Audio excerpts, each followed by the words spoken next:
Welcome back, everyone. This is the Vegans Who Live podcast with your favorite vegans. We got Brooke Sellers, aka Miss Meatless Muscle, of course, myself, John Thomas, aka the Bodybuilding Vegan. And today we actually have another bodybuilding vegan to bring on. We have Greta. She is an OCB figure competitor. Actually, shout out to her. She just recently turned pro, and yes, she is vegan. So, a lot to talk about today. I think we will talk about some of the trials and tribulations of prep, about why we got into lifting, and then also I'm excited to talk to Greta a little bit about post show. We've talked about it before, but like post show blues, getting periods back, metabolism, how to train. There's a lot. So I've already ran my mouth this whole time. So what's up, Brooke? How are you doing? What's up, John? I am so excited today. Actually, I've followed you and your journey through John on Instagram, of course. So I'm excited to actually get to know you today. And we talked a little bit about the Ninja Creamy and like my protein ice cream in the DMs. Yeah. So yeah, I'm very excited to get to know you today. Yeah, no, thank you guys for having me on. I'm excited about it as well. I've never done anything like this, so pretty exciting. Cool. All the fun things, bodybuilding as a vegan, prep. I think it would also be fun to talk about like all three of us, like maybe our first show experience, things we didn't expect, like the weird stuff, the fun stuff, like the scary stuff. Yeah. I'm down. That sounds like fun. Greta, I have to ask, is that a security camera above your head or is that something else? No, it's a disco ball. Oh. You know what? I'm probably more fun. seeing what I want to see, because I'm going to just dive into a short anecdote before we get started. But I'm on my way home, not yesterday, the day before, and my meal prep had been delivered. I saw the photo proof of delivery at my door. And so I have a friend / employee that was supposed to come pick up the food for me. And like 5 hours later, he shows up and he's like, "There ain't nothing here, dude." And I'm like, somebody stole my dang food. I got really upset. I got more upset than I should have. I even remember thinking, I don't remember the last time I've been this upset. Like, you call me a name or whatever you want, it's not going to upset me. But stealing my food apparently is the touchy subject. Well, anyways, I threw a fit and ended up getting home, unloading my whole car, and my neighbor comes running down from upstairs. I've never really done much other than, "Hey, how you doing?" And he's like, "I saw your packages outside, so I brought them in so nobody stole them." So there was my food. Like, I'm already on Amazon looking up security cameras, so that's why I was like, maybe it's a security camera. I don't know. And now I'm like, well, maybe I don't need a security camera. Anyways, I don't know. That's my side story. But yeah. What a disaster. Last week, the crazy Airbnb story. This week, your meal prep got stolen. Well, thought it was stolen. It felt, dude, I told Allie this. I think the worst part, I felt violated. I felt like somebody came into my space and took my stuff. I don't know. It was a weird feeling. That doesn't normally happen to me, but I mean, it is that food that you've been like thinking about. So I would get angry as well if I was. Oh, I would too, for sure. Planning on eating something and then it like disappeared. Yeah, I feel that's when you get most upset in life, is when you have expectations that do not meet reality. Like, if you had no expectations, then the reality is what it is. But if you're like, I'm really waiting for that food, which I was, and I had some this morning. I don't know if it was safe because it stayed outside of the fridge for 24 hours longer than it should, but it's vegan and I haven't gotten food poisoning yet. So we'll see. No, all right. I do that all the time. Just like, it's fine. It doesn't need to be refrigerated. It's vegan. So far, it's worked well for me. I know actually in the non-vegan bodybuilding community, I have some friends there, and they're very, very big about cooking their food to a certain internal temperature and like all these things. And I'm like, I don't know how to do any of this. So glad I don't have to worry about that. Right. Yeah. I know. It's funny because like when I'm making my seitan, like I'll just like pinch off like a little piece of the dough and try it, like just to make sure it's like the right salt and like flavor. And like when I lived with my mom, like my mom would see me do it and she'd be like, "Oh my God, like what are you doing?" And I'm like, "Mom, it's just seitan. Like I'm not gonna get salmonella." Like she's like, "I know, it looks weird. Like it just looks weird. I feel like you're gonna get sick." And I'm like, "No, it's not like that. No bird flu." Well, yes. So I'm back at my spot now. Brooke, you're at your spot. Greta, where are you located? I know the answer, but I need to know for the people. Yeah, so I'm in Colorado. I'm in Denver. Just for school, though. Jealous. Yeah. Where did you grow up? Is that where you grew up or no?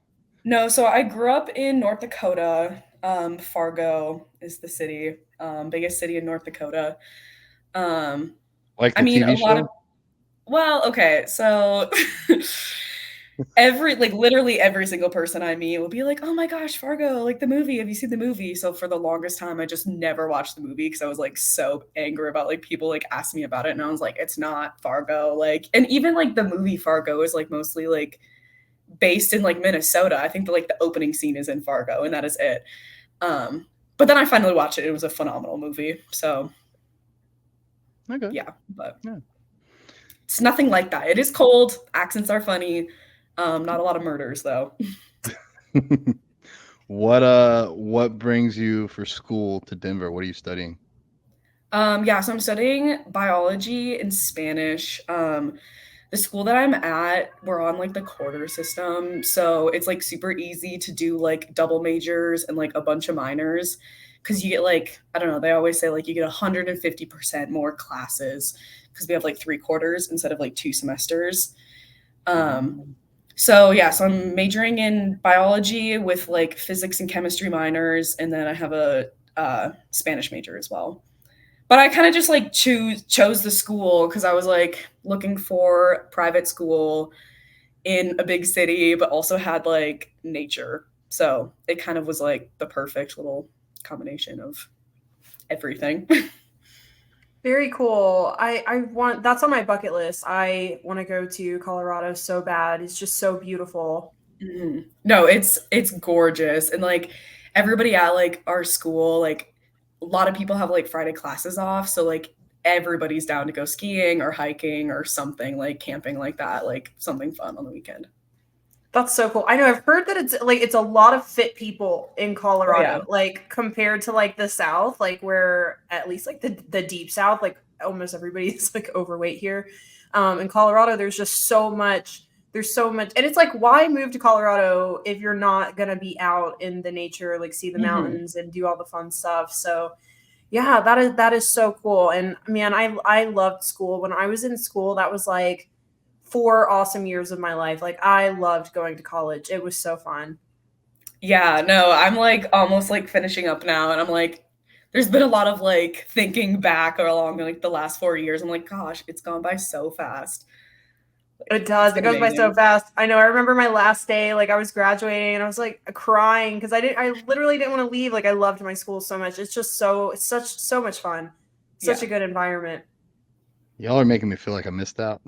I did almost all of my college online while working full time, so I did not have the on-campus experience, especially not in somewhere like Colorado. And I wanted to put out this. It's kind of funny. Like Greta will send me screenshots, and they'll be in Spanish. Like her MyFitnessPal is in Spanish, and I'm trying to learn Spanish as well. And I might have to switch that over. That's pretty smart. Like just immersing yourself in it. Yeah, when I was in like 8th grade, it was like my first Spanish class, and my like teacher was like, if you like switch your phone to Spanish, you can like learn all these like this new vocabulary. So like I did it. And a lot of the vocab's the same, like cancel is cancelar or like something like that. So it's like it's same, like the very similar like words, but it helps a little bit. Yeah. Your weigh-ins come in Libras, I think, right? Is that pounds? Oh yeah, Libras. Yeah. Actually, that makes a ton of sense. I mostly learned how to read English by playing the Pokemon Yellow on the Game Boy. that was where I was like, okay, I actually need to learn how words work so I can play this game. Like, I think I was smart enough, but I just didn't care. But that really motivated me. And then guess what? Harry Potter came out like a year later, and that was like the first book I think I read to myself. Yeah. Such a That's good like book. Brooke's favorite. So Oh yeah, I'm such a Harry Potter nerd. I was walking. I try on the days we have the podcast. I try to get like a 3 mile walk in outside every morning just so I can like get a bunch of steps before I'm sitting for like 2 hours. And there was this party. It was so cute. Like the local library, like Cobb County Library, they set up this party at the park, and it was like a Harry Potter party. And they made this like big like brick wall, like they walk through on like the platform 9 3/4. So like they made like that, and the kids could walk through it. And then they had like a bunch of like little stuffed owls, and they had this giant like huge spider, obviously like a Halloween decoration, and just like all this cool stuff. I was like, oh my gosh, I want to go do that. Like, I don't know what's going on over there, but that's where I need to be today. Fun. Oh, cool. Well, should we stick to the script? We do wins of the week, Greta. Yeah. So Brooke, would you like to go first? Yeah, I'll go first. I would say this week my win, just honestly feeling really good in my routine, like and just still like kind of feeling like my getting back to myself after like a long period of health issues. And I just like continue. I mean, I've said on the podcast before, like, oh my God, like I feel like myself, I feel so much better.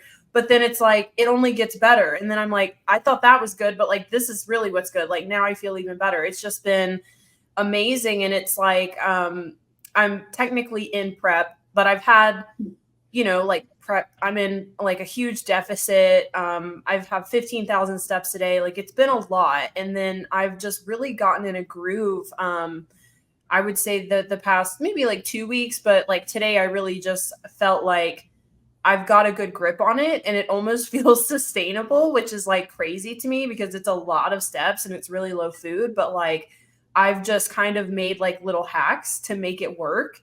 And it just feels easy. And like my last prep, if you will, like did not feel anything like that. Like anything. Like it was not enjoyable. It was miserable. I felt like shit. Like I was excited because I was getting in shape, but like it was just awful. And my body was beat up all the time. And now it's just, I just feel really good. Like I am actually grateful. Like the 15,000 steps was like, oh my God, like somebody kill me. But now it's like, I love it because it makes me walk my dog who needs to walk. He has arthritis. Like he needs to get outside every day. It makes me get out in nature. It makes me spend more quality time with my boyfriend. Like we go on a little walk every night. We leave our phones at home and we just talk. And I'm like, wow, like there's a lot of good things about this. And it's just a totally different perspective. Like thinking like, oh my God, all this work I have to do. I have no food. I have this. And then it's like, but now there's so many good things coming from it. And even like with my food, I've found like all these like different little creative ways to like add volume to my food, like more vegetables with lower calories, just like fun little things. So I don't know, I guess in a long-winded answer, my win for the week would be I'm just getting into a really good groove and I feel really good, and just feeling more energized, feeling more like myself, less brain fog, still losing weight, still moving in the right direction. So yeah, that's my win for the week. Hell yeah. Oh, Yeah, that's awesome. good, dude. That's really good. Thanks, y'all.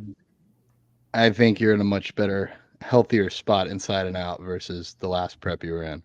So Yes.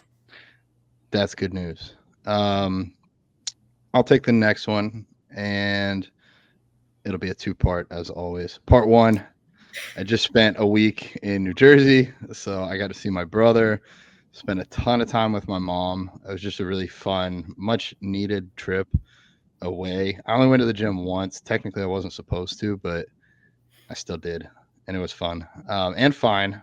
I think I can train again. Like they told me to wait 2 weeks from getting my dental implants, but I'm going to the gym today. Like, fuck it. Like, I'm going to be okay. I'm not going to do heavy rack pulls or hack squats or anything for maybe one more week, but I am going to train today. I need to. So that's part one. Part two, Vegans Who Lift Coaching Academy round 2, class 2 is officially out there. I mean, Brooke and I have been talking about it, but like we posted about it today. So it's officially out there.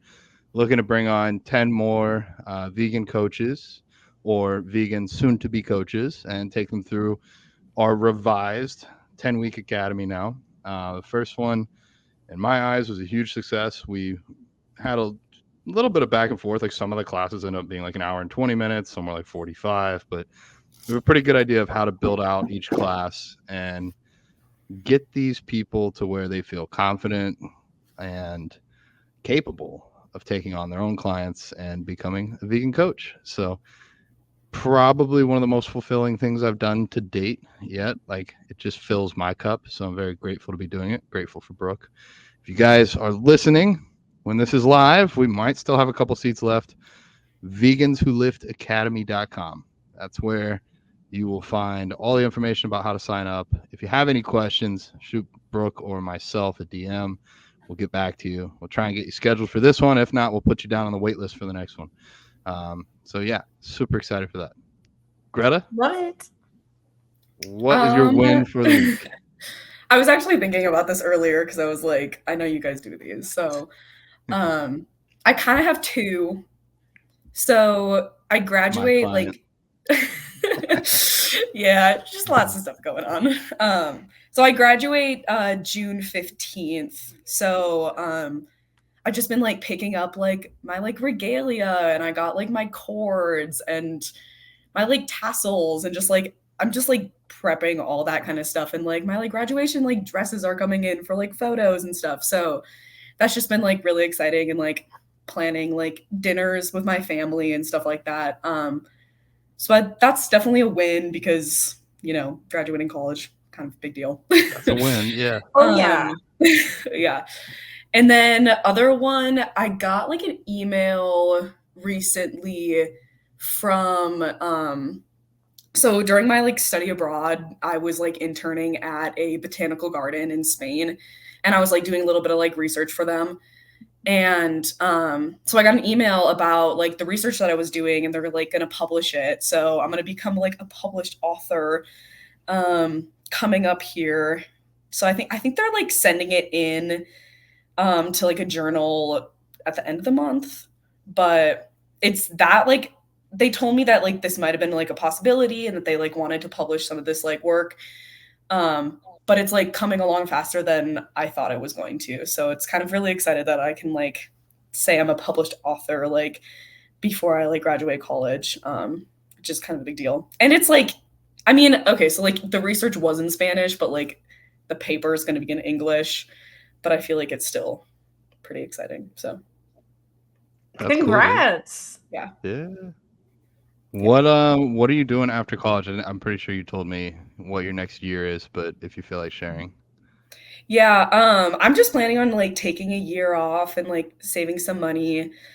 All of my friends here in Denver are like also gonna like stay in Denver for another year. I have some friends like doing like an extra like +1 year type of like program.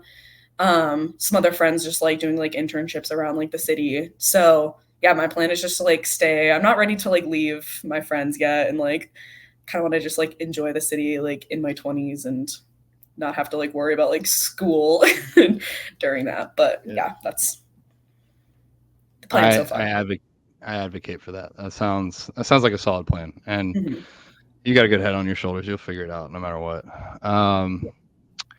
Cool, good deal. Sticking to the script, do we have a shaker cup? We sure do. Okay. All right. Did you add to it, or are we getting pretty low there? I can't see. We maybe have, okay, so we have 1, 2, 3, 4. We have about 6 more. So we might make it through this season. All right. Okay, let's see what we got. Oh, this is kind of like a fun, cute one. Okay. What is your favorite animal and why? Aw. This is kind of like perfect. My cat is like literally just like sitting behind me on the bed. Well, I guess I can start. Yeah. I jumped right in there. I like pet-wise, a cat. I freaking love my cat so much. I've never like had a pet before, and I adopted her like a year and a bit ago, and she's just been so amazing, so cute. So, love that. Yes. What's your favorite, John? That's a hard question. It is a hard question. I think like the way I try to think about it is like, if you, not that I do this anymore, but if you drop me off at a zoo, if you forced me, like, you're gonna have to go be here anyways, because I don't support zoos. I would probably be drawn to either the snakes or the fish.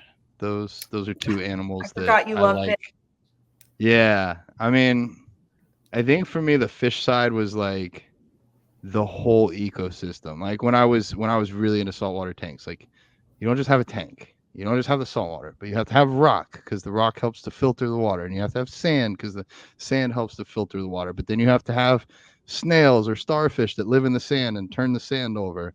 And then the kind of the cool thing is like this rock did at one point in time come from the ocean usually. Like it might be like 2 years into your tank, and like you just turn on the lights one morning, there's something in there you didn't even know lived there, and it's kind of cool. So I don't know. Sea life is really cool. But then there's the whole ethical debates on either of those. I'm not going to keep a snake. One, I don't want to feed it. And two, I don't want to put it in a cage. But those are two things that I like to look at. So I guess those would be interesting animals for me. Those are cool. Otherwise, yeah, I don't have pets. I don't have cats. I don't have dogs. I don't have time for that. I love my dog. Yeah, my dog. I mean, I don't know if that I would say a dog is my favorite animal. I guess so. Maybe that's kind of cliche. I mean, they just have the unconditional love that a dog gives you it's just amazing. And they're just totally like your best friend and your partner. My dog's sleeping over there, so I keep looking at him. Aside from a dog, I mean, I've always been super fascinated with sharks. I just think they're so cool, and there's like so many different ones. Like you look at the difference between like a whale shark and like a great white shark, and they're just so different and all unique, and they've been around for like millions of years, and that's just crazy to me. And just like also their sensory system and like how they can, smell a drop of blood from miles away, and like they can sense a fish in distress. Like they just have like their evolutionary like skills and just like everything that they're equipped with to be like the biggest, baddest thing in the ocean. It's just so cool to me. So I would say really love sharks, and we need to save sharks too. Actually, they really need our help. It's kind of sad that there's like a big shark fishing trade in like China and like overseas, and they literally like cut their fins off and then just like drop them in the ocean. It's terrible. They're so villainized too. Like everybody just hates sharks, but it's like they're just scared of people and they're trying to protect themselves. And I think sharks kill like well under 100 people a year, and we probably kill hundreds of millions per year. If you love sharks and you want to protect them, just stop eating commercially farmed fish. That'll probably help the most. Yeah. Because they get caught in all the other nets, just like everything else, just like the dolphins, just like the whales. I think arguably Chief is your favorite animal. Whether or not dogs are your favorite species, Chief is the favorite animal. Absolutely. Yep. That's my ride or die right there. That's my buddy. What's your favorite shark movie? Ooh, that's a tough one, because I just recently stumbled upon this awesome channel on YouTube. I believe it's called Movie Central.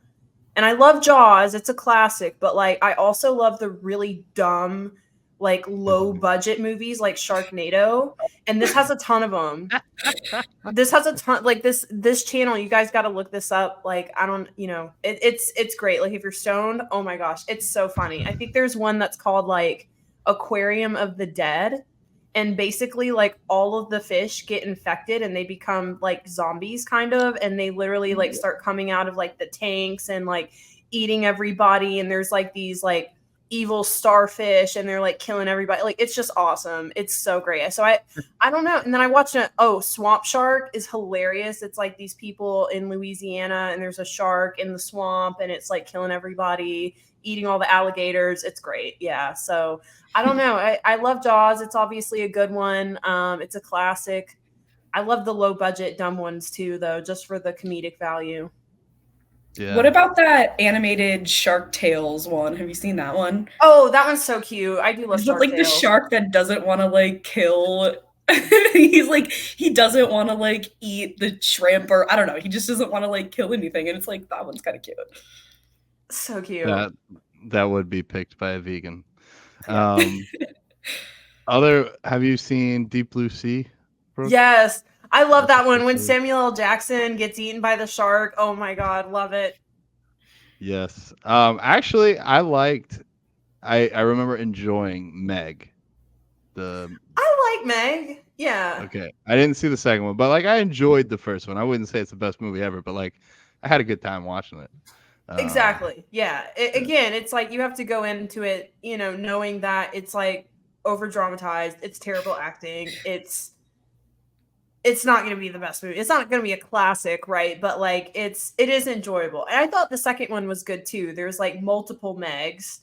It's a stretch, obviously, but there's like multiple Megs, and they like try to like put one in captivity, and like of course, that's never going to work, so it kills everybody and whatever. So it's awesome. Yeah. Recommend it. Sounds like humans. Oh, hey, we got a 60-foot shark. Let's put it in a tank. And make some money off of it and put it on t-shirts. Yeah. I forget where, but I did go to an aquarium in California like almost 20 years ago, and they had a 1 million gallon tank, and they prided themselves as having a great white shark. But even 1 million gallons isn't big enough for a great white shark, and it started eating all the other fish in there, so they had to throw it back out in the ocean. So yeah, great whites, they can't be in captivity, I've heard. Yeah, no, even 1 million gallons. But we would try it for sure. Yeah. One way to find out. Who would have known? I love how unscripted this podcast is. Like we're just talking about sharks and shark movies. Like I had no clue we were going down that route when we started today. So before we move on, Brooke, really quick, I do have a shark tattoo. It's a leopard shark, though. I don't know how much you know about like the different shark breeds. I don't really know much about the different species, but I'm really weird.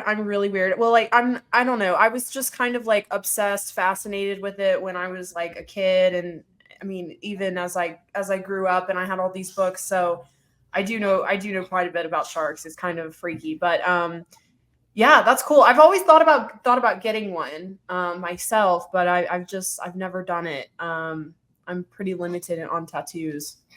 Yeah, I mean, once you start, cool, stop. So. Yeah, Greta, you're 21.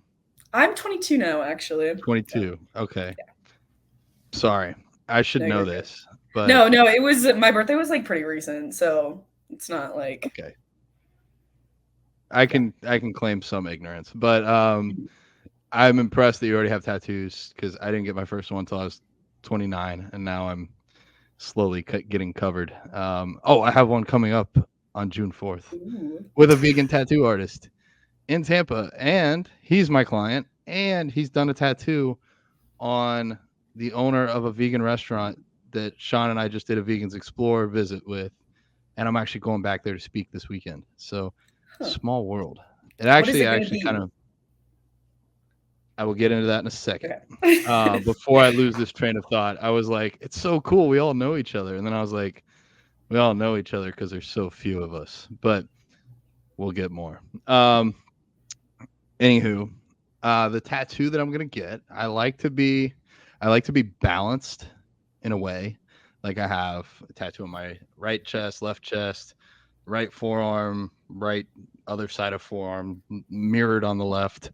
I have one on my hand. I don't have one on the other hand. And it's going to be two things, sort of. It's going to be a rose, but it's going to be a purple rose. And my dad used to always tell me to stop and smell the roses. And also, his favorite color was purple. So I was going to get a red rose. That was originally what I was thinking, because like red and green would kind of clash. But then I was like, everybody's going to think of red rose as like romantic. And this isn't really a romance story. This is more about my dad. So purple, his favorite color, until I was born and I watched Barney so much that my dad said he did not like that color anymore. But we're going to say that it's okay now. Yeah. Actually, sorry, I'm just going to put this out there. Back to my wins of the week. My mom dropped this journal on me that she started 2 days after I was born. So the first entry is September 16th, 1992. And like every week for like 3 years, she would write a full page update on everything that's going on. So that was pretty cool to read. It's cool to read how like my dad gave her some flowers and stuff and champagne and all like little like sweet things. And yeah, she's probably gonna kill me for this, but fuck it, I say pretty much everything. Don't tell me something if you don't want me to share it. But I'm like reading along and it's like, yeah, and tonight Glenn and I made love for the first time since John was born. I'm like, Mom, censor this. I don't need to read all that. But yeah, she's like, it was a warm and a cuddly time. And I'm just like, well, that is how I got here. But wasn't really trying to think about that. And I was like reading the book out loud to my mom while she was driving. So anyways, that's my third win of the week. I don't know how we got there. Oh yeah, the tattoo. But yeah. All right. Well, now I'm all off track here. But no, that's what? Yep, that's the Vegan Tulip podcast. It's all over the place. Man, we have covered so many topics just in 30 minutes: tattoos, sharks, all sorts of things, bodybuilding. Harry Potter. Back to sharks. Yep. Did you notice how many sharks are named after other animals? We got whale sharks, bull sharks, leopard sharks, and there's probably other ones that I don't even know. But nurse sharks, not an animal, but a thing. Yeah, Greta, this is just all over the place. Sorry. No, I love it. How we're gonna be. I guess we could do something serious and dive into bodybuilding. And you, I guess, since you are the guest. All right, do this for me because I don't even know the answers. When did you start lifting? Because you're 22 now. We've established that. Yeah. When did you start working out?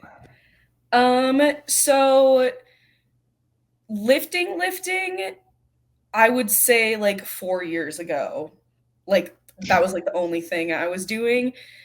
But so like I was in swimming like all throughout high school. So like my like 7th and 8th grade like summers, my parents put me in like a lifting camp that was like for swimmers. So like we did a lot of just like exercises that were like geared towards like strengthening your like swimming, your strokes, all that. And it was like a really good program, like lots of like physical therapists, like telling you exactly what to do, like form wise, like they were always there, like watching. It was like a very like regimen. Like there was a schedule, like we had like our like little sheets with our like lifts and like comparing it back to like each week. So I did that for like 2 summers. And then I didn't really do any like serious lifting after that until I got into college, like freshman year, because I was done with swimming. So I was like, like I need to put like all this like extra energy into something else. So I started lifting then, because I was doing like 2 days or like 2 practices a day. So I was like working out just like a crazy amount. And I was like, I need to put this energy somewhere else. So yeah, then I started lifting. That nice. Awesome. And now, sorry, I now understand why her lats are so wide. Yeah. The swimming helped a lot. I was always like one of the girls with like the biggest shoulders, like biggest like upper body, like biggest back, like on the team. So a lot of that was just like genetics too, but the swimming helped a ton. So and my stroke, like the stroke that I did was like the butterfly too. And I feel like that is like one of the more intense ones, especially for like shoulders and lats.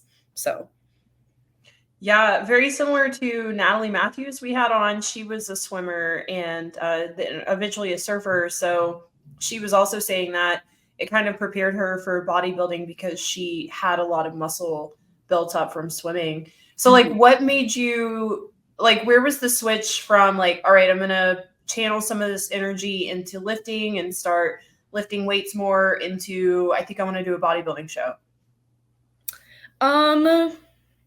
So okay, so like my freshman year college, I was more like, I don't know, testing out the waters, like lifting. I was definitely like working out way too much, like not feeling my body enough, like not eating, like definitely not eating enough.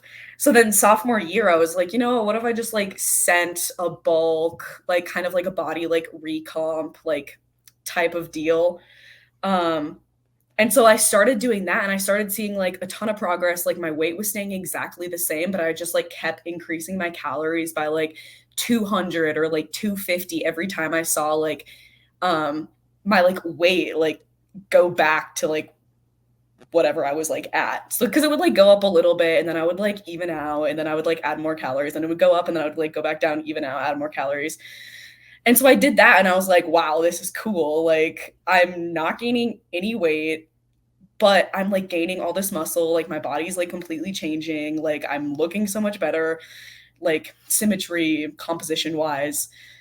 Um, and then around that time, there was a lot of people that were just like, oh my gosh, like you're really good at putting on muscle. Like you're getting really strong. Like you should maybe think about doing this. And then I had a couple friends in the gym and they're like, you know what, like we could try out like a bodybuilding competition. There was like another girl that was like a year ahead of me, like school wise, and she did one and she like did really well.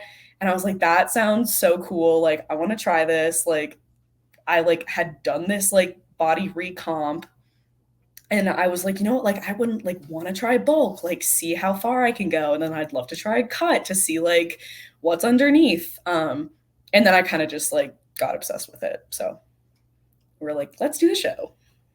Nice. Yeah. I have to say, for 4 years of like actual training, you are ahead of the crowd, no doubt. I don't know if it's your background in swimming, your parents' profession, the training that you had, or just your own knack for figuring this out. I will be very honest here. I'm not, you know me. I don't give compliments. I just tell it how it is. When you first sent me your training form, it was the most difficult to critique out of any client I've worked with ever. And I mean that as in your form damn near perfect on most exercises. There were a few spots where I felt like I could help you push harder, but I've never like scratched my head like, oh God, I'm gonna tell her all these look good and she's gonna think I don't even care.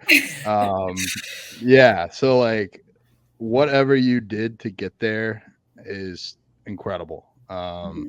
Most people listening won't be able to do this in 4 years, what you've been able to do. So I don't know if that's genetics or your work ethic or probably some combination of all of it, but great job, dude. I'm really proud of what you've done, and we're just getting started too. Yeah, thank you. Yeah. No, I think the work ethic has definitely like helped a lot.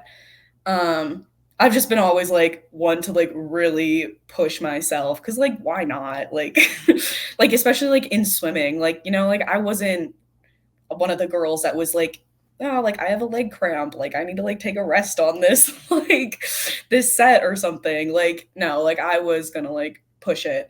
Um and I did that in the gym too. So and it's more, I don't know, it's more fun to do that in the gym because you can see your strength going up. And that's like all I was like, I was so obsessed with just like seeing my weights go up, like being like the strongest one in the gym. Like I just wanted to be like the strongest. So See, and I feel like if more women felt that way, they would get better results. But and especially like and that's like one of my biggest regrets when I first started my fitness journey was like, even though I was lifting weights, it it was still to be thin and to be as small as I could and to lose body fat. Like I really wasn't focused on, let me go in and build as much muscle as I can. Let me lift more every week. Let me eat more. Like, let me add more food in. Like, and I think so many people, that's how they start their fitness journeys. They just want to lose, at least women, they want to lose weight. They want to be small. They want to be thin.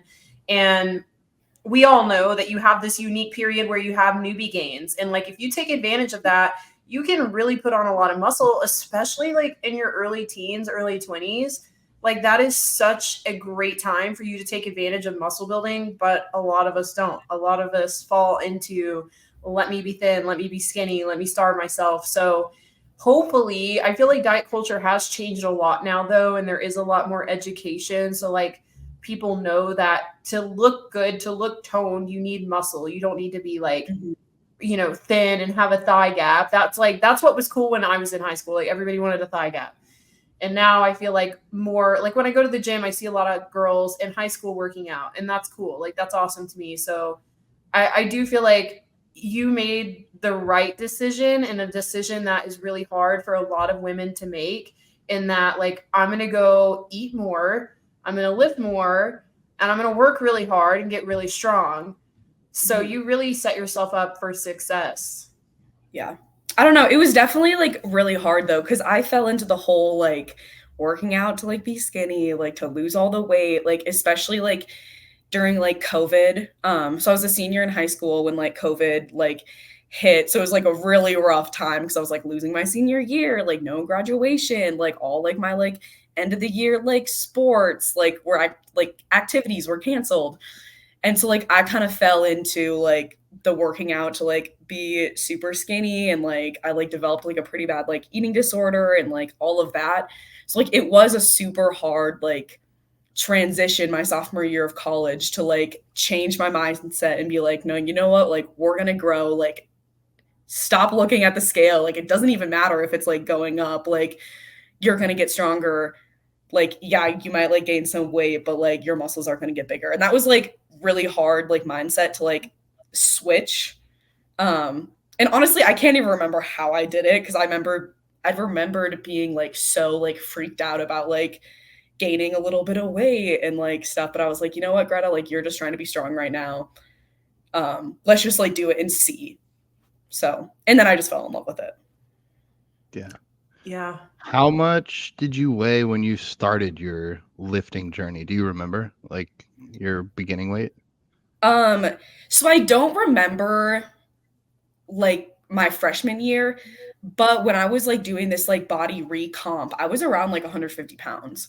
So like I was like going in between like 150, 155, and that's where I was like watching myself. Like I wasn't weighing myself a ton just because I was like, you know, this is like not great for like my mental health. And like, we're going to try to like ignore the weight and just focus on growing. Cause like, that's what I need to do right now. But yeah, so I was around like that 150, 155, and I'd like go up to 155. I'd like kind of like trickle back down, like, and then I'd like add calories, go up to 155, trickle back down. And yeah. Very but impressive. that's like kind of where my body likes to be at. And how tall are you? 5'8". Nice. Okay, so you're a tall girl too. I'm 5'7". So yeah, it's unique in the bodybuilding world to be tall. Yeah. Everybody sure is like class G, class F, and I'm like, geez, I'm all the way back at the end of the line. But yeah, that's really impressive. And I think I wish more women could make that shift. I think it is like, obviously we have to weigh ourselves every day, or not even every day, but at least pretty often, because we are competitors and that's kind of what we do now. And we're at that level. But like for me, when I finally made that switch to, I need to focus on, you know, lifting weights and doing this the healthy way, like doing this the right way, I probably didn't weigh myself for at least a year. And I feel like that was really helpful for me. Like when I was making that transition from like an unhealthy, obsessive kind of mindset to like a healthier mindset, was just taking the scale out of it.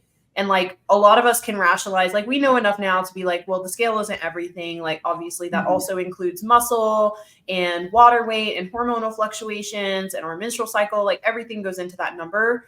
But like when you're first starting out, you don't always know all of these things. And so I think focusing on those non-scale victories, which is what I really try to do with my clients. Like I had a client this week who was like, it's her first week and she was kind of frustrated because she wasn't seeing big results yet. And I'm like, but it's just your first week. Like she really wanted to see big changes week to week. And I'm like, we're going to see changes week to week, but they're not going to be big changes. But I don't want you to just focus on how you look. I want you to focus on your strength in the gym, your performance, your sleep, your stress. Like all of those things improve when you start working out, you start making better food choices. And I feel like focusing on those non-scale victories is also a really healthy way of approaching like a body recomp or weight loss. No, I tried. That's all I like tried to do was focus on like the strength in the gym and like that going up. And I was like, I'm not even going to look at myself. Like, I'm not going to look at the scale because that's what I needed to do in like that moment. Was just focusing on like gaining strength. But I loved it. I was like, I loved being like one of the strongest ones in the gym. So, and I'm at like a university gym too. So it's like, it's pretty easy to be one of the strongest ones. But then like, once I'm getting to the level, like, oh, I'm stronger than a lot of like the guys in the gym now. So then that's like the exciting stuff. I was about to say, I see your lifts. I already know you lift more than most of the guys at this gym. What's your Especially favorite lift? Now? I'd say bench is definitely my favorite. One of my like best like lifting buddies from back home, like we just like worked on bench so much and he taught me so much about it.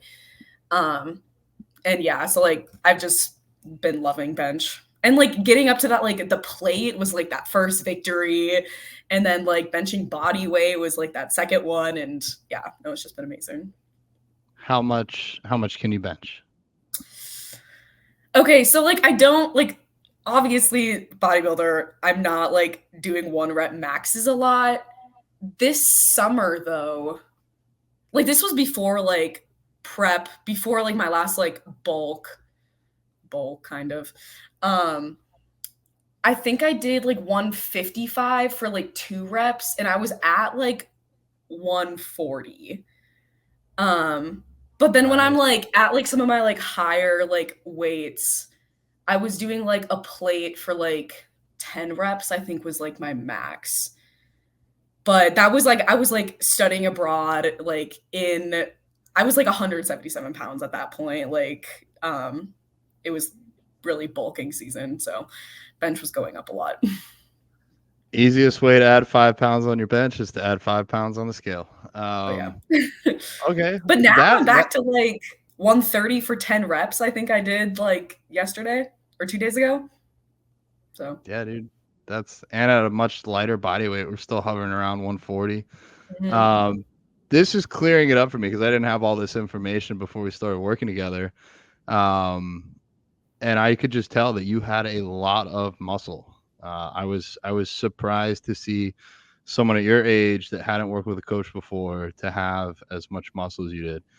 I'm probably most impressed with Greta's dumbbell RDLs. I think we're gonna try 100 pounds in each hand next week. Like, wow.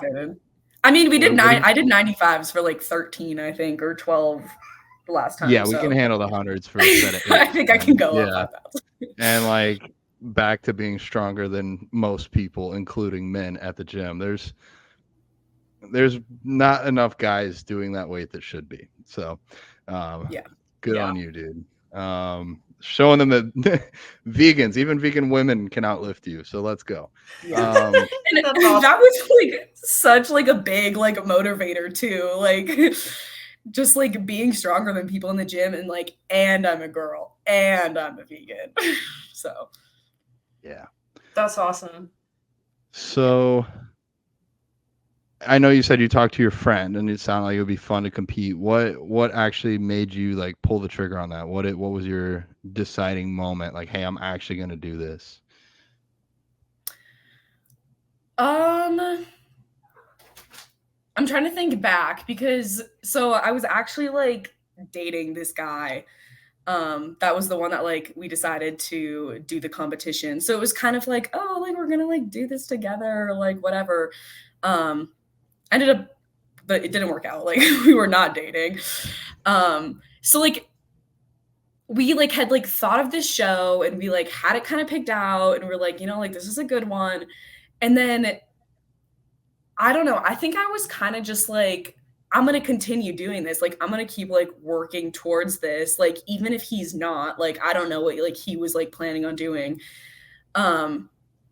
But it was like, I don't know, it was like a year out. And I was like, you know what, I'm just going to like bulk up. I'm going to like cut down, like see how this goes. And like, we kind of just did it. So like, but a lot of my motivation was like initially, like, I'm going to like do this show with him. And then it kind of turned into like, I'm going to make sure that like I'm still working towards this. Like, I'm not going to give up. Like, even if like he does, like, I'm too stubborn to not do it. So like, there was a lot of like stubbornness in there. But yeah, I don't know if that really answered the question, but yeah, no, I mean, we're being sometimes we don't honest. have it. We don't always have it all mapped out. I think that's a cool Mhm. story. Yeah. Good. I'm glad he came into your life. Mhm. If not, maybe you wouldn't be on this path right now. Yeah. So I'm trying to like kind of mentally figure this out. So you had like a year that you were like seriously preparing for the show, which is good. Most people don't do that. I know that you had, I know the backstory here. So I know you had hired a posing coach Mhm. prior to a prep coach. How did that go? Did you feel like it was helpful for you to have a posing coach? Oh, so helpful. Even like looking back into my like, oh my gosh, my camera roll is so embarrassing now. Like looking back into like my like posing practices, and I was just like watching like YouTube videos, and I'd found this like posing coach. Her name's Michelle. With Get Poised is like her business. And so I was just like watching a bunch of her like YouTube videos. And so I was just like going along with those. And then she would just like always mention like, oh, like having a posing coach is like so useful, and like doing like one-on-one. And I was just like, I just need to do this. So then I just like reached out to her.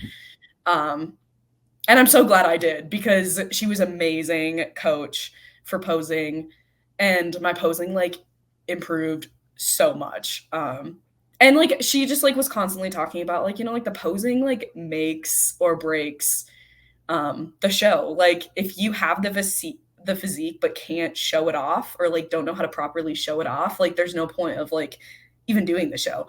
So I was like, you know what, like I kept hearing that, and I was like, I just need to like send it and like get the coach. So yeah.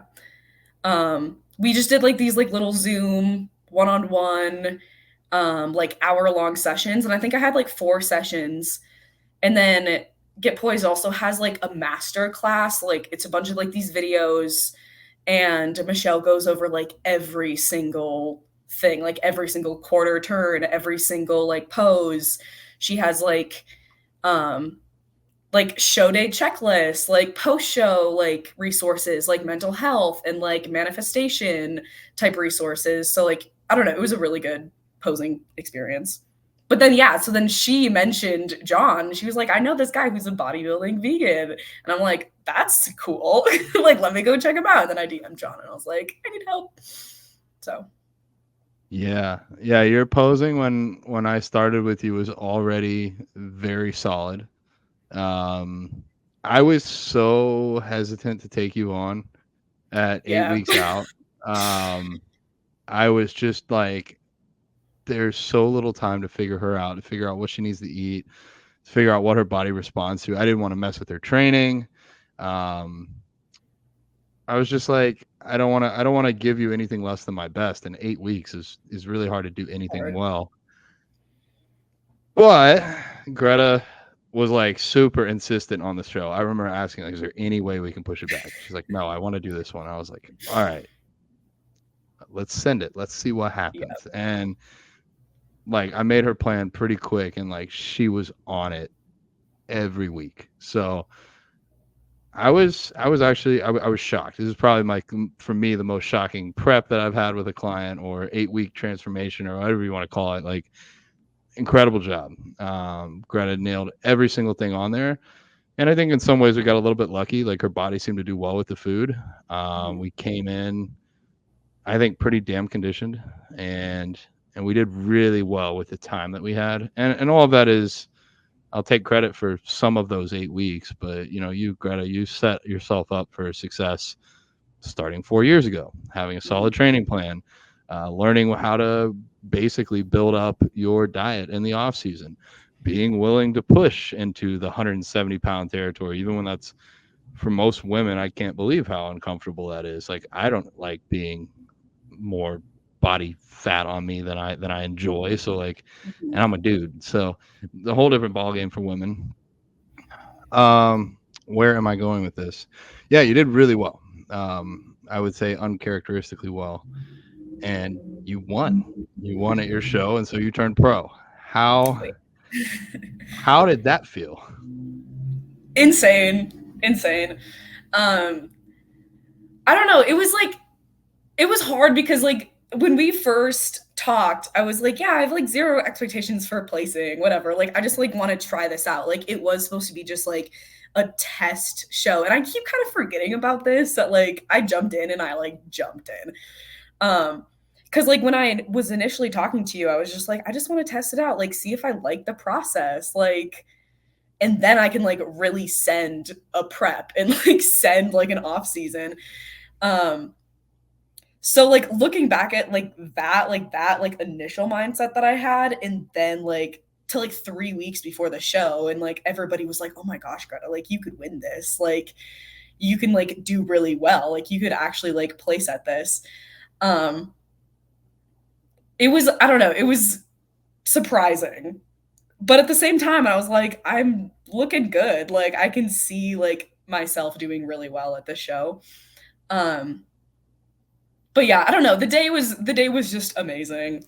Yeah.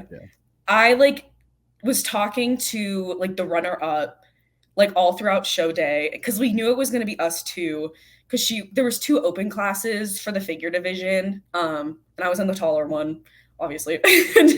She was in the other one, and we were like, we know that it's going to be us like doing the pose off, like we can just like tell like we are like the 2 most like conditioned out here, we have like the most muscle mass, and like our posing was like a level up compared to everybody else too. So there was like kind of like an anticipation, like what if like she got it, and like what if like I didn't win, like even though I knew I was gonna win like the debut novice and like my open class, I was like, there's still a possibility of me like not winning this one, but everybody's been like kind of telling me like, Greta, you're gonna do amazing. So I was like, I was really stressed about like, what if I like don't beat her out? But I don't know. I think you told me this, and Michelle told me this, like go out on stage like you're going to win it. And I think that really helped me like just like keep the confidence up. And I think that's probably like also like what got me the win as well. Just like being so confident about like what I was bringing to stage, and like I put in the work, so I'm just going to like show it off right now and have a good time. And then it worked out. So hell yeah. Part of posing is not just hitting the poses, but it is that confidence that you bring onto the stage. Like if you're up there like, yeah, I deserve to win this, everybody should see that, it's going to give off such a different vibe to the judges than if you're up here like, I don't know, I don't know, maybe like they're going to see that, they're going to read on that, and then like I think either subconsciously or maybe consciously they're going to interpret how you look and like the vibe that you give off. So yeah. No, even like the first time like I stepped out on that stage, I remember like I was making eye contact with the judges the entire time. I was only smiling at them. I was trying not to look at the audience at all, because I know that like you need to like cater towards the judges. And the first time I stepped on stage, like it wasn't the main judge, but I remember she was like one of the ones like off to the side, and like we made eye contact. She smiled at me and I smiled at her, and I was like, I got this. Like this is like I got it. So yeah, stage presence is huge. I feel like you sometimes don't even really realize it until you like actually watch a bodybuilding show. And even like the pros, like I forget, I think it was one of the Clash series I was watching, and you could see like the bikini girls, and after you watch so many girls pose, and you can really see what the judges talk about when they talk about stage presence. Like some people just have it or they don't. And there's this girl that I follow, her name is Allison, and she is a bikini pro who's very popular, and she was saying that her feedback was she didn't smile enough, like her she needed to work on her posing. She looked miserable up there basically. And it's funny because like you think about those things like don't really matter, and like maybe they don't really matter at a local show. Like obviously, you know, whoever has the best physique is gonna win. But like when everybody looks good, that's when you're in trouble. And like those little things matter, like having stage presence, like just looking like you're having fun, you're having a good time, like you want to be there. There's people who are up there and they look like they're absolutely miserable, they're not smiling, and like all of those things matter. Like it's more than just a physique competition like people think it is, especially like I feel like on the women's side it's like a whole package, like how you present yourself up there, like you're and posing, like we talked about. So many people underestimate posing. I feel like everyone should have a posing coach. Like definitely have your like programming coach, but also have a posing coach, because you can definitely get outposed on a stage. And like I mean, if everybody looks good, like at a national level, or like for you potentially going to do a OCB pro show, everyone's going to look good. So it's going to come down to those little things, like who's posing correctly, like who's showing off their best, who's hiding their worst, who has the good presence, who looks like a pro. So those things matter. And, you know, they are things that we need to be practiced, especially posing. I feel like so many people like try to go on YouTube and teach themselves how to pose, and then it's just not right. Yeah, no, for sure. I would think so. John, I don't know if I ever told you this, but after like the pose off between me and the other winner of the class A, or the open class A, they said it was a 1 point difference. So like I was like, yeah, like that was my posing. Like the posing definitely like got me that win. But yeah, they took like 5 minutes to like figure out like who was the winner, like after that, like our like pose off. But wow. They did say it was a 1 point difference. So every point matters. Yeah. Okay, so you are 22, vegan, in college. You have a job as well. Like you're not just sitting on a free ride. And you decide to add on this bodybuilding prep throughout all of this. What was like the hardest part of prep for you, or the part that you least expected or knew about? Like I'm curious just to pick your brain here a little bit. Okay, so my hardest part was walking to class every day. It sucked. Like my legs were so tired and so heavy, and I'd have to like put on my backpack, which like wasn't even like that heavy. Like I had like maybe a computer in there and like a water bottle. But walking to class was so hard. And like the campus that I go to, so I go to the University of Denver. It's not a huge school. Campus isn't like that big. And so it was like max of a 10-minute walk, but it was difficult. Like I would be repeating in my head, Greta, you are so strong. Like you can do this. It's literally just like one step at a time. Like just make it to class. And that, I don't know, that was just my hardest part of like every single day was just walking to class.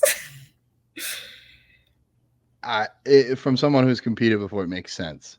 In prep, like nothing is easy. Like even like you said, just literally walking can feel exhausting. You did a good job of hiding that, because I didn't know that's how you felt. I mean, I put in my check-ins. Oh, my legs are feeling heavy today, and I'm like, they were feeling heavy. But yeah, walking to class sucked. Getting up for my check-ins as well was so hard. Like putting on my suit, and it was like cold. Just because I had zero body fat. I was never used to being like this whole cold. I always run super hot. Like I say, like I'm a sweaty person. Like I'm always sweating. And I was freezing, and I've like never experienced that. So like getting on just my suit in the morning and then having to like hold my poses, even if it was just for like a 1 minute like check-in video that I'm like taking screenshots of, was so hard. Like I dreaded that. Like every morning I woke up and I was like, oh, I have to get out of my bed and like put on my suit. And for some reason, putting on the suit was so hard.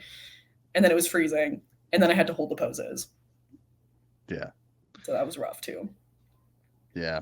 And we were checking in every day the last week, multiple times. So that's what this takes. If you don't want to do that, you probably shouldn't step on stage. All right. Any questions on your end, Brooke? Anything you're dying to know? Yeah, why don't we talk about like things that we were surprised at our first show? Okay. Things we weren't expecting.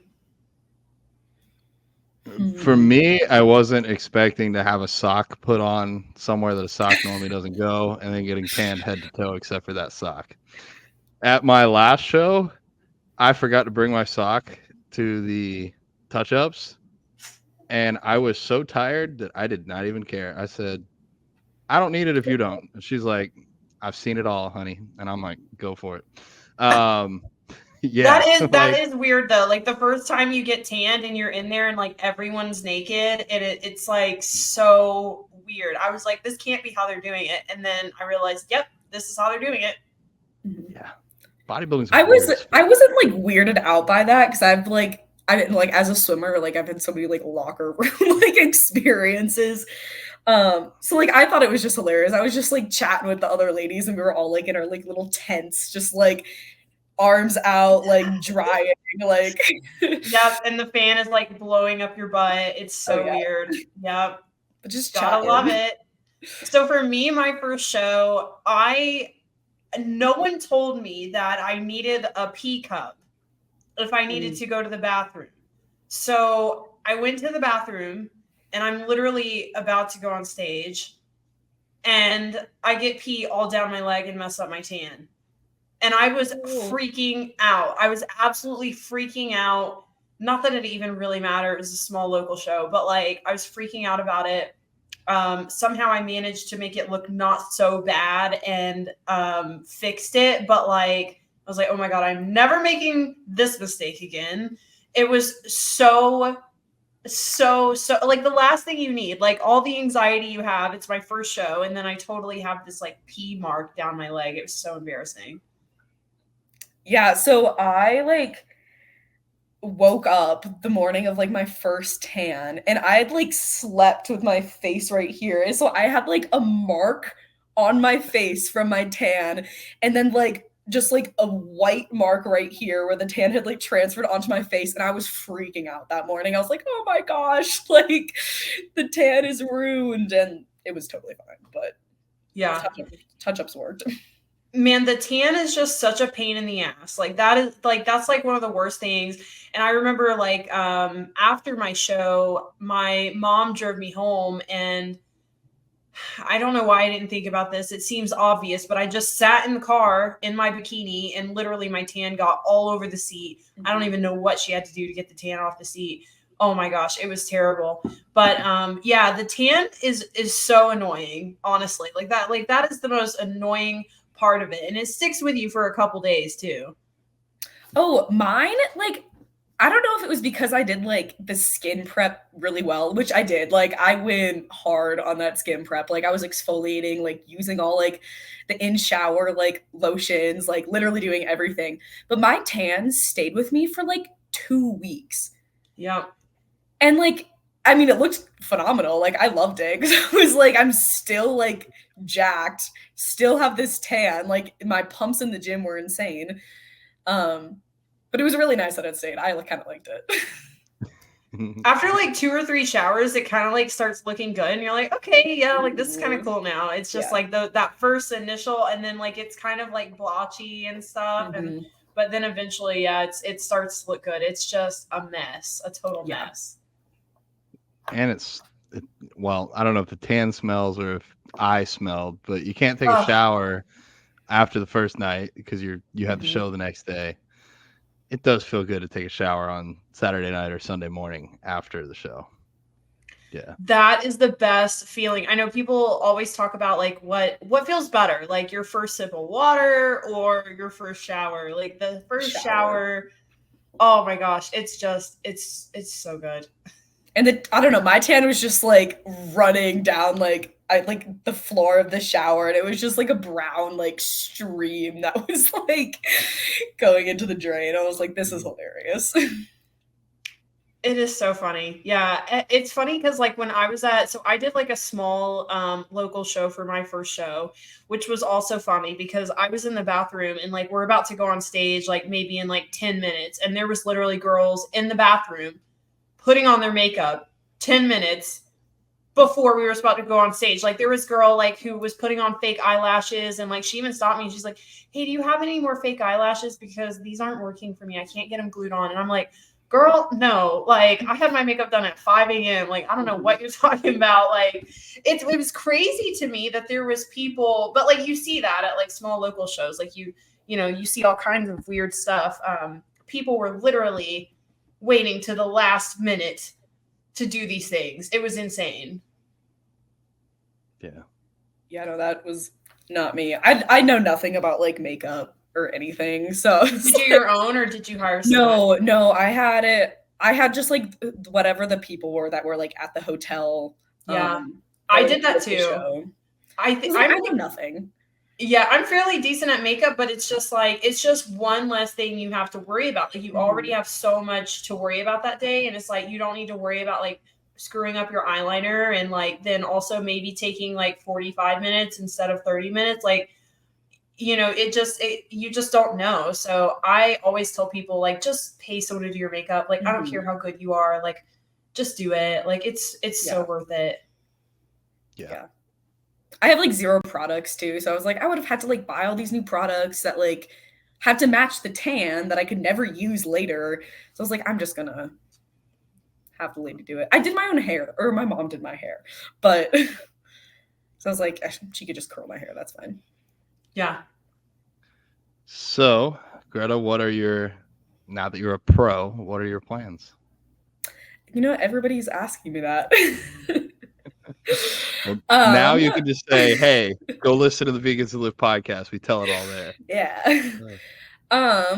Well, bulking.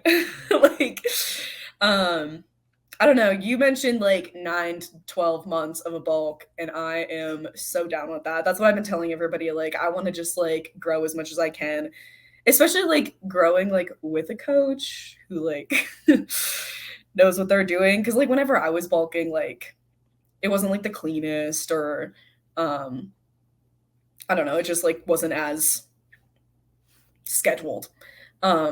So I'm excited for just like a growing season and just to get huge again.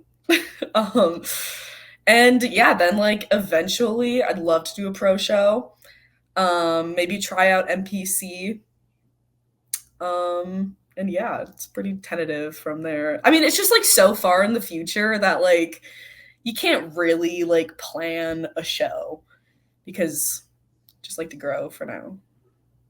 Yeah, I like that approach. Like, do the work, and then when you're looking ready, start looking for shows that are around you. That's usually what I advise for clients. And yeah, 9 to 12 months with your level of execution is going to be insane.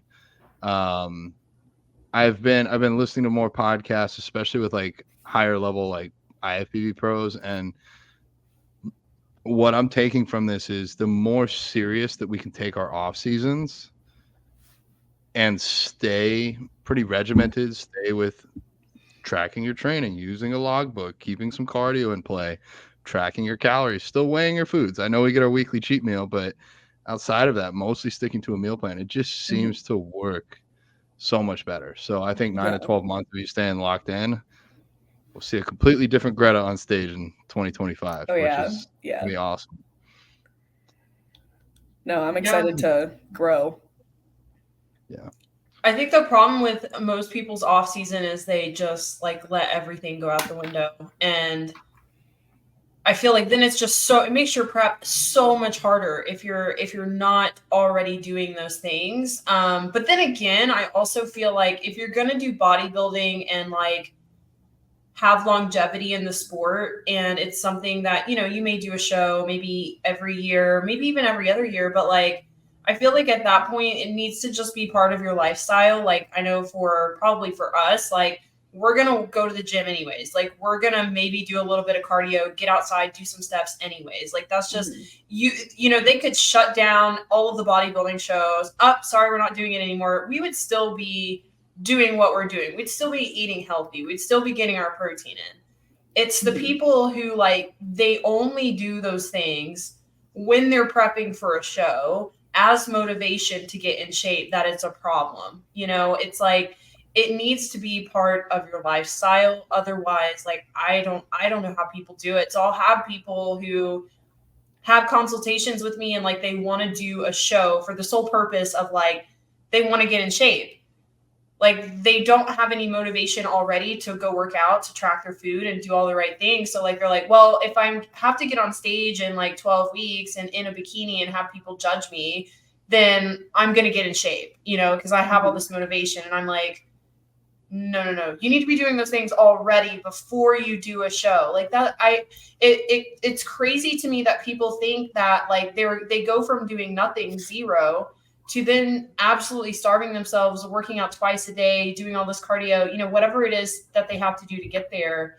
People go about it the wrong way. So I feel like, you know, if it's going to be part of your life where you're doing a show every so often, then it just needs to be part of your lifestyle so you can keep up with it. Yeah. No, that just sounds like throwing yourself into like an unsustainable diet, you know, and then as soon as the show's over, like you're gonna have no motivation to like continue anything or keep putting the work in at least. Speaking of post-show, let's talk about post-show. Yeah, how's the transition been for you now that you don't have a show looming over your head to keep you accountable? It's different. Like, it's like, I think it's the like accountability too. Cause like when I had like the show day, you know, I was like, you know, like, yeah, I can like go to bed hungry like for 3 more weeks. Like, this is okay. Like, I got 3 more weeks. But now when there's like no show, like, or at least no planned show day in like the future, it's like I don't have that like deadline that I really have to like make sure like I'm being good for. So I don't know, it's definitely hard, but I think a lot about like John told me this like after, I think it was like probably like the day of the show or maybe like that Sunday afterwards. It was like, if you have 365 days, why not make 300 of them good instead of only 200 of them good? So I think about that a lot. And I also like to think about, like, I'm starting at a very, like, clean slate right now. So why not, like, put as much work in as I can to, like, keep the physique kind of that I have, but, like, I don't know. Keep myself at a good spot at least. It's definitely been tough, especially, like, right now. Like, I feel like spring during, like, school is always such, like, a busy time. So it's been like really hard to like, you know, plan out like my workouts and like make sure like I'm getting enough sleep and stuff. On top of like staying motivated and not just like only focusing on school. But it's definitely been harder than I thought it was gonna be. But I don't know.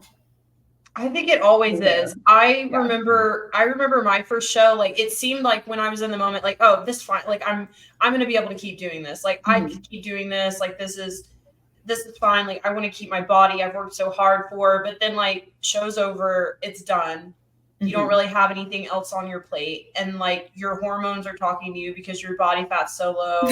You're starving. It's like leptin and ghrelin are all over the place. And it's like even the most disciplined person, sometimes it's really hard. It's really hard to like make the right choices. And especially because I think like the people around you too, like a lot of people don't get it. It's like, well, your show's over. Like, let's go get pizza or like, let's go do it. Like, well, I didn't get to go out to eat with you for 20 weeks. Like you still can't go out to eat. Like, oh my gosh. And there's all this pressure, you know, because people have missed like going out with you or drinking with you, whatever it is. So post show is hard. Like you sometimes can think that you got it and you're going to be fine and you're not going to have those temptations, but it's just your body trying to survive and it will definitely talk to you.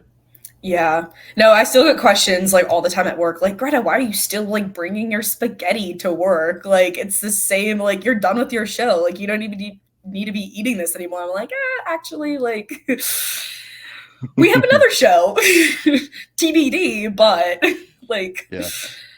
still want to do as well as I can for that one. So, And that's what's going to set you apart. And a lot of people just don't know that. A lot of people in the sport have, or a lot of people outside of the sport have no idea. I think I will say for me, post show has always been the hardest part for me. Perhaps hard, no doubt, but like Brooke was saying, your hunger cues, those just get blunted after a while. Like, yeah, of course you're still hungry, but you're not really hungry until you start eating again. Then you're like hungry. yeah. So And it's yeah, like all available too, and I don't know, it's so hard. And people bring you stuff. Like, I remember my first show, this guy that I went to the gym with, he was so nice. I loved him, but I hated him for this. He went to Cinnaholic and he got like 12 cinnamon rolls for me. I had a huge bag. Green Bites sent me a huge box. I had so much shit just like sitting around the house. My mom got me like 2 different vegan pizzas. I had a vegan red velvet cake. Like, people got me so much stuff. It was so hard. And like, you also don't want to be an asshole and be like, look, I can't take this stuff. But I think next time, like my next show, I'm just gonna tell people like, hey, like don't bring me anything. Like I'm sure Green Bites will hook me up. That's all I need. Like, at least that's like superfoods and like protein and stuff. But yeah, it's tough. You just get like bombarded with all kinds of food afterwards, and your brain's just like, oh my gosh, yes, we need this. Eat all of it. No, it was so sad having to put all my treats in the freezer. I was just like, oh, they're just going away. Smart, dude. I literally ate like at least 12 to 15 Green Bites after eating dinner after my show. Like, it was not good. I was actually up all night in pain. The whole night. I didn't sleep at all the night after my show because I was in so much pain. That has been helping me. Like, like if I have like any sort of like processed food or any sugar, like my body feels it immediately. So then it's like, you know what, Greta, like if you do eat this, you know you're gonna feel so gross afterwards. Like, just because your body's not used to having like those types of foods. Or that much. Yeah, I will. I don't know if they want this put out there, so I'm going to add a little bit of vagueness. But I talked to a top 10 in the world IFBB Pro open bodybuilder, and he told his friends and family, he said, "Don't bring anything for me to my show. If you do, it's going to get thrown in the garbage." Not trying to be mean. It's just not for me. And after him winning the last show he won, he's sitting there eating his prepped meal. Like the same exact food that he ate during his prep. And like the professionals at that level, they just have a different mindset. It's like they're just so dialed in. And I'm kind of, for me, wanting to get more back to that. Like, I'm not in a prep setting, but I want to be more like that. But it's also really hard because I'm trying to promote a bunch of vegan businesses, especially like food businesses. So I don't know. I could probably go and eat less, but it's hard for me to do that. I'm kind of like all or nothing, and lately it's been all of eating. We spent so much money on this trip. One restaurant bill was like $100. The other one was like $160. The other one I don't remember. And it's like me, my mom, my brother. Like, that's too much food for 3 people. And me, I'm trying to take one for the team and help eat all that I can. Though we did a lot of steps. I hit 25,000 steps on 2 days and 30,000 on another. So, Brooke, I finally beat you for 3 days. Oh my gosh. That's good though. That's really good. I think it's all about perspective too.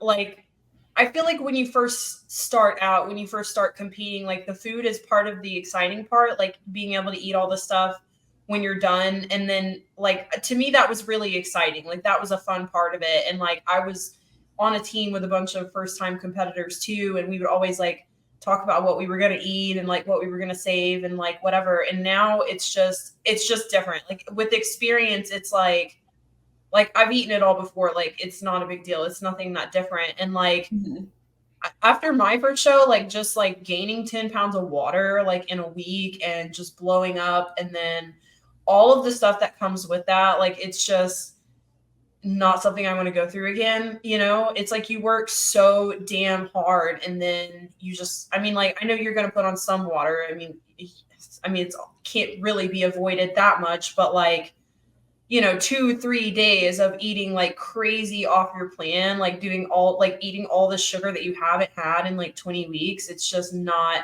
good on your system. So I don't know. I feel like, you know, a lot of these top bodybuilders, like they've been through this shit. Like they've been through health issues. Like they've been through post-show, like crazy rebounds. And so it's like, in a way, you kind of get like PTSD where you're like, shit, I'm not doing that again. Like we are not going back there. So, you know, I feel like it comes with experience too. Like eventually you just, I feel like, get desensitized to it. Yeah. No, I definitely agree. Like right after the show, it was like, oh my gosh, like all these new foods that I haven't been able to eat for so long. But now it's like, yeah, I've already had all.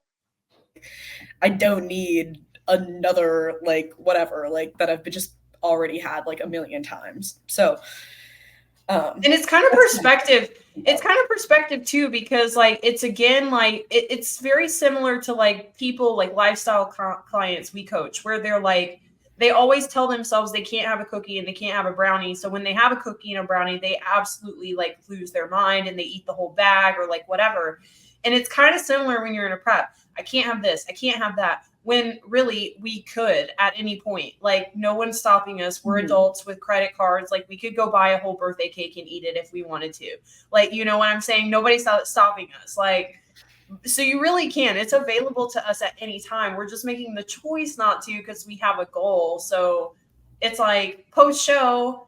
I mean, yes, you could go do that, but like, what's your goal? Do you really want to blow like everything that you've just worked so hard for? Do you want to ruin your health? Because you're in such a like critical time post show. Like your body doesn't need all that shit. So like, there's no restriction. There's no lack of anything. Like it's always available to us in the modern world. Like we can always go eat shit if we need to. It's funny. You reminded me. I have a friend actually. He's a pro, Logan Guthrie. He's a classic physique pro. He was on the podcast with Fuad, the Real Bodybuilding podcast, and I asked him about this in person. You said like we're adults, we have credit cards, we can get whatever we want. Well, he said his apartment complex he was staying at had a vending machine, so he wouldn't keep shitty food in the house. But if he got to where he was a little hungry, he would go out to this vending machine. And he said, turns out the limit that the machine will allow you to place with one card in a 24-hour period is $150. He was just like, swipe, order, standing there eating it, swipe, order, standing there eating it, like until it's like card not accepted. He's like, I think I'm done. And I'm like, that's a lot of food, dude. Like, no, $150 from a vending machine. Dang. We are adults. We can do whatever the hell we want. Okay, so we've talked a lot about the lifting and the competing. I want to talk about the vegan side. Okay. So how long have you been vegan for? Yeah, so I think it's 3-ish years. Okay. So my freshman year, college, I'm a senior now. I went vegetarian, and that was like, it was like a New Year's resolution, actually. So that was probably like the beginning of like 2021. I went vegetarian, and I was like, you know, this is like my goal for the year. And it was, sorry, my cat food just dispensed and she got too excited. So, but like I initially went vegetarian for my health. I read the book Fiber Fueled. I don't know if you guys have heard of that book. Yes. Yeah, it's by, I don't know, his name's Dr. B. I don't know how to pronounce his last name. It's a pretty long one, but it's like, he's like the Gut Health MD is like, I think his Instagram or something like that. So I initially read that and I was like, wow, like this sounds really cool. Like I need to like I was kind of like in this like eating disordered eating like stage of my life. So it was initially like, oh, like I'm gonna like become like healthier. And I was kind of using it as like a way to get healthy, even though I was like, you know, I'm a college student, like, and I was an athlete in high school. Like I was pretty healthy, but like the eating disorder kind of like told me like, oh, you gotta do something else, like try like a new diet.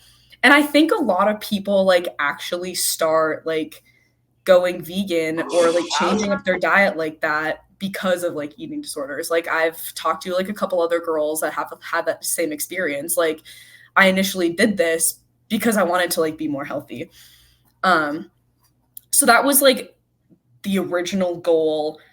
And I was like trying to like heal my like gut because like my gut wasn't like the best with food. Like I would have a lot of like digestion issues. So I was just like really trying to get fiber in. And I think like the fiber field book talks about like just plant diversity and how that can like crazy, I mean, like you guys know, it can like really help health. And so I was trying to get like 30 different plants in every week. So I just like wanted like a crazy, like diverse like diet. And that's like all I was focusing on. But it was still like very plant-based. I wasn't eating a lot of like egg or like dairy or anything, even though I was still vegetarian. But then I watched Seaspiracy. And I think this is another classic like transition point for a lot of people. So I watched Seaspiracy and then the next day I was vegan. And I haven't been like perfect vegan since then, obviously. Like we always talk about that. But that was like the next big step. And that was more of like an environmental reasoning behind that. But after I've like learned like more and more about like the ethical side of being vegan, it's kind of or like my mindset around being vegan has transitioned from like just like health to the environment now to just like as an ethical like obligation that I have. So very cool. Yeah. Seaspiracy was intense. If you have not seen it, highly recommend it. I waited, I don't know, 15 years into my, no, more than that, like 17 years into my vegan journey to watch it. Granted, it hadn't been around that whole time, but still, like it still blew my mind and reaffirmed a lot of the reasons why I do this. And Cowspiracy too. That one is really amazing. I still have not seen that one. Oh my gosh. So that's on my list, and Allie and I have decided to help make me some YouTube content. She's so kind. She just does basically whatever I beg her to do. We're going to watch like documentaries and then give like a 10-minute recap. So Cowspiracy is on the first of my list because I heard it's like the prequel to Seaspiracy, more for like land animals. But yeah. And that one goes over so many of like the environmental like benefits to like a vegan diet. And it goes over a lot of like the little hidden things that like our government does to like hide all of the horrors of like our like food system. And so learning about that kind of stuff, I was like, wow, like society is lying to us about all this. Like we are being brainwashed just like for the government's benefit, you know? So yeah, it took me a while to watch Seaspiracy as well. I only watched that this year, actually. But again, I was just like, I really wasn't knowledgeable on the fish side, So I was like, I need to watch this so that when people come to me and they ask me, because people will ask like, well, what's wrong with eating fish? I would at least have some ammunition there. And I mean, they did a great job with that one. It is kind of hard for me. Like, so I'm reluctant now that I am vegan to watch a lot of documentaries just because like it really deeply affects me. And then I think about it for like days and days and days. And even though like I'm already doing all that I can, it's like, it's really frustrating. And that's why I first went vegan was because like I watched What the Hell and like beyond what's going on with the animals, like it was infuriating to me that like you said, like our government suppresses a lot of this stuff and they allow it to go on. Like they let Americans, their health deteriorate, their connections with big pharma. Like it's just disgusting. It's like revolting And there's like a lot of other modern countries like are not just letting their populations become largely obese, dependent on medication. So it's just like infuriating. And so I have a hard time now like watching documentaries, even though I want to, like, for the education and just to support the vegan cause. It's just like I know it's going to get me down for a couple days, you know? Yeah. Yeah. So I think it's important though, even though it's hard for us, Brooke, like it does allow us, especially you and I, people that interact with a lot of people and have a lot of people come to us, like it gives you better ammunition to reply with, and not necessarily out of like meanness, but like now I can say like, yeah, I used to think it was better to eat fish than to eat a cow, but like really like neither are good. Both are destroying the planet. And Mm-hmm. I can now argue that in a pretty confident manner. So yeah, that's why I wanted to do these little 10-minute recaps. Like maybe that'll get more people to watch them. I don't know. We'll find out. It'll at least get me to watch them, and then it keeps me. It's got to be a balance. If I watch them like all day, every day, I'd probably get depressed. But once every month or two, it's going to keep me kind of fired up. Remind me why, when it's a leg day and I'm 12 sets in, why I'm still doing this shit. Which kind of I can't even speak right now. This leads me to my next question. So Greta, besides being on stage as a vegan bodybuilder, because that's a form of activism, you've told me off air that you already participate in some forms of activism, and I'm curious to see if you could share that and give anybody else a starting spot, especially somebody your age, maybe somebody that's in college that wants to get into that scene as well. Yeah. So last summer, I did this like they called it like an internship, but also kind of like a fellowship, because it was more like an educational based program. They're called okay. They recently switched their name, so they used to be the Factory Farming Awareness Coalition. So it's just like an educational nonprofit to support like education and like awareness about factory farming, because like there it's just so like hidden, like in plain sight. Really, it is just like um really hidden. Now they're called the New Roots Institute, I believe. They have like a purple logo with like some plant, and it's like the roots.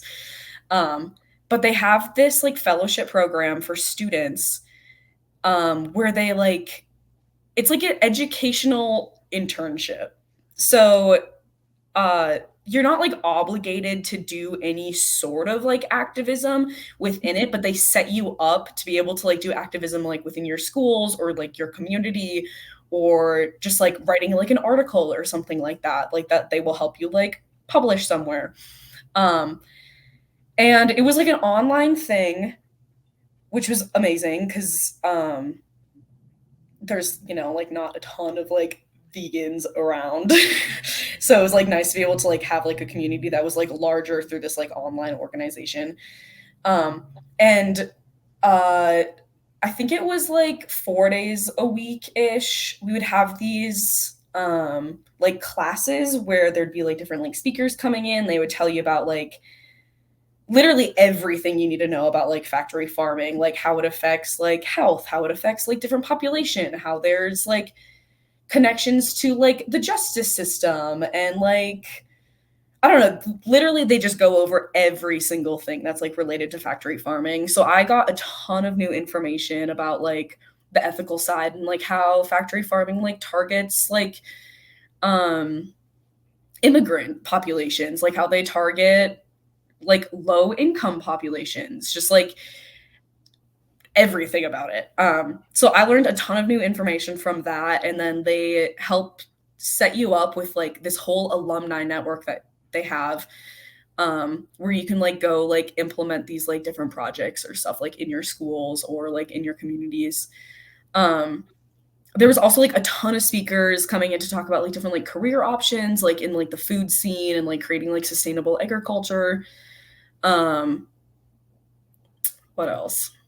I don't know. They were just super cool. I loved them. It was amazing having like a little community to like talk to every single day about like the struggles of being vegan. Cause I don't have a ton of vegan friends or even like vegetarian friends.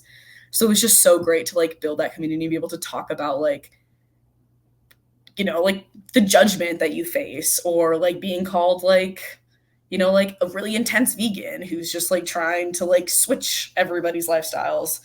So I would definitely recommend anybody to go like check it out, especially like if you're a student, because they have these like internships and you can get like class credit for them. And you can like implement some sort of like sustainable project like within your own school. So yeah, so I did that like this last summer. They helped set me up with this like campaign program that was in Denver, and they're trying to get rid of there's like I don't even know what it's called, a lamb farm somewhere like in the middle of Denver.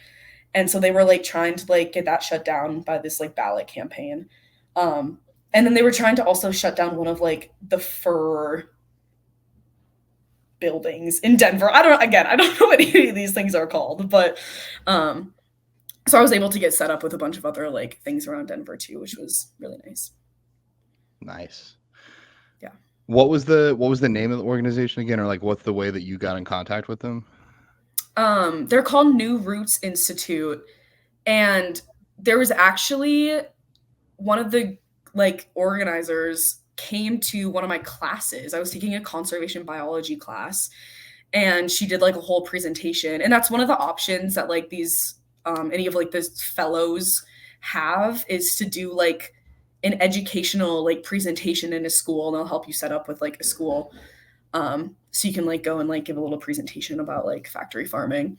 So initially somebody came to my class and I was like, this sounds really cool. Like I want to like do this. And she brought like some like vegan like chicken nuggets for everybody to try. And I was like, I've had these before. They're so good. But yeah, so that's how I got started with it. But New Roots Institute is the new name. Sweet. Thank you. Yeah. That's awesome. I wish I had done something like that while I was in school. And you are, whether or not you like it, going to become a little bit of a face for veganism just because of your achievements in bodybuilding. Yeah. But I think it's a good pressure to have. For me at least, it pushes me harder in the gym. I would not be as good of a competitor as I am if I wasn't vegan. In fact, I don't think I'd even do this. Yeah, that's about it for me. Brooke, did you have any more questions? No questions. But yeah, it's been great watching your journey and seeing you, you know, transition into bodybuilding and now becoming a natural pro. And I'm excited to see what else you do and what kind of changes and influence you have on the vegan community. Yeah, no, I'm super excited too, especially being able to like, I don't know, potentially going up on like pro stage, like as a vegan. It's just kind of fun to tell people like, yeah, I can do this too, but vegan and my foods are yummier. Oh, and it's not potentially. We're doing this. Oh yeah. No doubt there. So do you have any questions for us, Greta?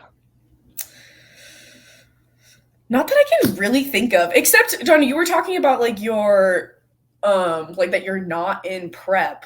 Are you still like following a meal plan or like macros right now? You're trying to get me outed to my coach? Well, I was just like wondering.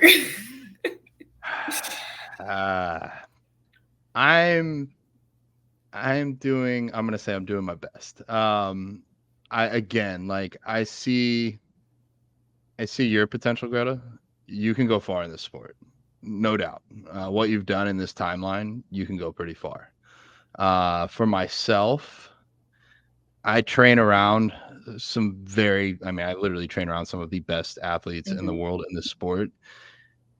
And I'm able to go back and see their progress and compare it with mine. And like, I've made a lot of progress in the last year, but it's just not like at the same speed as these people.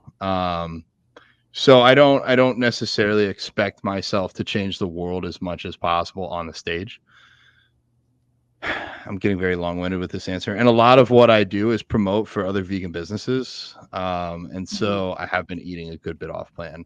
Technically, I'm supposed to get one cheat meal per week, but we're not even going to talk about last week. I'm actually very excited to be back home where I can pretty much weigh everything 6 out of 7 days, or even really more. I eat 6 meals a day, so that's 42 meals in a week. If I'm like on perfect for 41 of those out of 42, I'm okay having that one that's off. I've also done this a long time, so I can kind of know when I'm close or not close. Actually, in fact, Yeah. with going on this crazy ass trip and eating all the food that I ate, I forgot, either intentionally or unintentionally, I forgot my scale at home.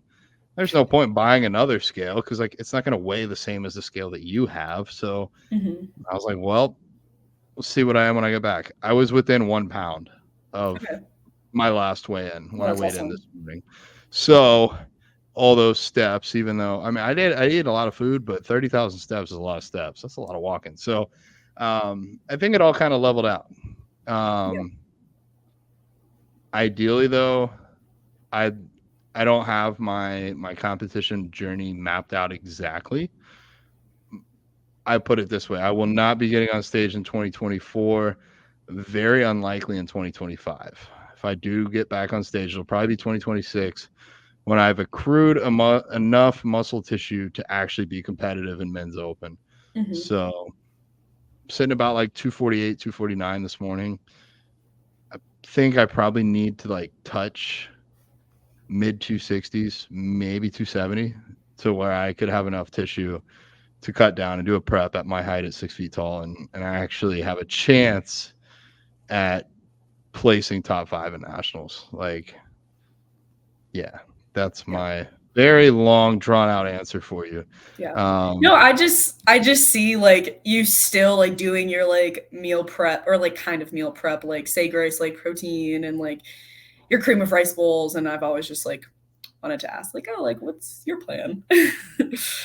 Yeah, so my coach is a phenomenal coach. He works with Olympians, but he's not vegan, so he doesn't know how to tell me what to eat. So that's one spot that's a little bit harder too. It's like all on me still.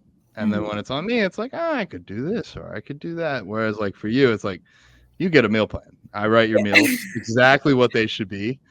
There's no room for deviation, like except for your weekly meal off. And honestly, that's why you're gonna do better than me, is because you're locked in right now. I've also been tracking my food for like 15 years, so I think there's just a little bit of burnout occurring. I don't know. It's a love-hate relationship, but yeah. No, my Fitness Pal can be like all throughout prep. I didn't track a single meal. You know, like I was only following the meal plan because I was like, "There's no point." Yeah, yeah. I think that makes it easier. I think that the people that do best in the sport, they do that. And is it sustainable or normal or flexible? No, but is it optimal for winning at shows? In your case, clearly. So yeah, I think that's all. If Greta, if somebody wants to connect with you, if there's another college student that wants to be friend with a vegan that lifts, how do they find you, or are you open to being found? No, yeah, totally. My Instagram is Greta Ivesdal. And my lifting Instagram is Greta Ivesdal lifts. So that's all I really got, like social media wise. Yeah, no, definitely anybody can contact me. I am a busy student, so I can't promise I'm going to be responding really fast. But best to go onto like my lifting account probably. My other one's also like private, so. Yeah, follow her lifting account. I think that's more fair for you. Definitely. I'm sure we'll have Sean put that in the show notes. If not, I have Greta penned as the first post on my page, her and the other 3 vegan active competitors that I'm working with that had shows coming up soon. I have more, but those are like the 4 closest to competing. So I have a post there. You can find her there. Yeah. Yeah, I think that's all I got. Brooke, you got anything? No, I've enjoyed it though. Thanks for coming on, Greta. Yeah, thank you guys for having me. It was nice to get know you both better. Yeah. Yeah, definitely. All right. So, reminder, if you want to become a coach, Greta, if you want to do something this next year that you have off, veganswholiftacademy.com. We are taking 9 more seats because I did get one filled yesterday. So Brooke's got a few calls coming up. So you guys, by the time you're hearing this, there's probably just a couple seats left.